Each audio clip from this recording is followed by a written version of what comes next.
Okay, it's time now for our daily Media Watch slot with Emma James, who's with me now in the studio. And Emma, it seems that everyone here in France is talking about the Paris mayoral candidate who's now stepped down after the publication of some rather racy or sexual images online. Yes, absolutely. And sexual images that did not involve his wife is probably the most important thing to point out. Benjamin Griveaux was one of the mayoral candidates, the choice of the president, no less, Emmanuel Macron, to be the new mayor of Paris. But he has now stood down from that particular race. And it's not just in France that it's being talked about, it's across the world. The New York Times among those reporting this one. And what's interesting to see is that Monsieur Griveaux hasn't made any abject apologies, no great apologies to his wife or confessions of wrongdoing. He hasn't even admitted that those images are of him, sent to another woman.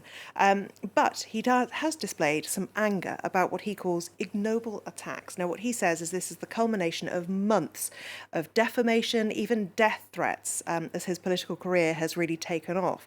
He said he's standing down to protect his family, so not doing so in shame at all. He was hoping to breathe new life into Paris. Instead, he has completely blown his political career. Lots of people taking to Twitter to make jokes about this. Big reforms underway, says this Twitter user, and they've added nude to the file that Benjamin Griveaux was spotted carrying in there. This one, a nod to the fact that Benjamin Griveaux used to work for Dominique Strauss-Kahn, whose own political career brought to an abrupt end by a sex scandal as well. Here saying, if I can help you, with great pleasure.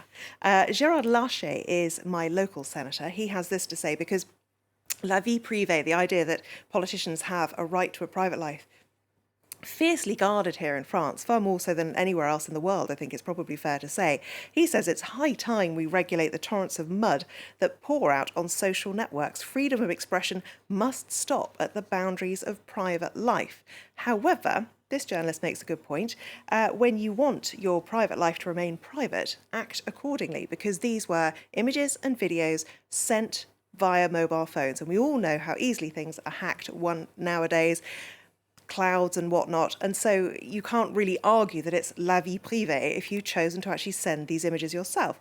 This gentleman is a Republican politician, no great fan of Emmanuel Macron. He's even written a book called Emmanuel Macron, the False Prophet. But he is still defending Benjamin Griveaux's position in a broader sense, denouncing what he says is a new level of Americanization in political life, saying destroying an individual and his family to prevent him from winning is despicable. His private life only concerns him. And, of course, his wife, he doesn't mention that, or indeed his 3 children. More of that in just a moment. Interestingly, though, it's not just politicians who are rushing to defend la vie privée. Mediapart, which is an investigative news website here in France, actually met with the man who had these images on Tuesday and chose not to run it. They've explained why, saying that as far as they were concerned, it was just revenge porn and they wouldn't publish it. But obviously today, now that he has resigned, it is all they are talking about on their homepage. So it's interesting to see that they are certainly reporting it now.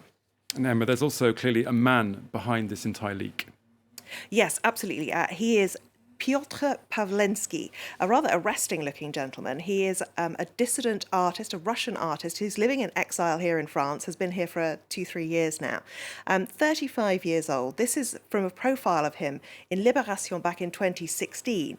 And they've used the headline, Couillou, which can mean various things. It can mean courageous, brave, or even ballsy. And one of the reasons they've used that word is because one of the things he's most famous for, he does a lot of political protest against Vladimir Putin, and on one occasion nailed his scrotum to the cobbles of Red Square, hence him being referred to as ballsy. Now, he is a very controversial character. He's been in prison in both countries, Russia and France. He's also accused of sexual assault in Russia. Something he says is politically motivated, which is an interesting point to note. He's also wanted by the police after 2 people were stabbed in December, reports Le Monde. And it is easy to write off the nature of his protests as perhaps the work of a crazy person because they're so extreme, and obviously he's had problems with the law. However, what he says was behind his reason for wanting to publish this.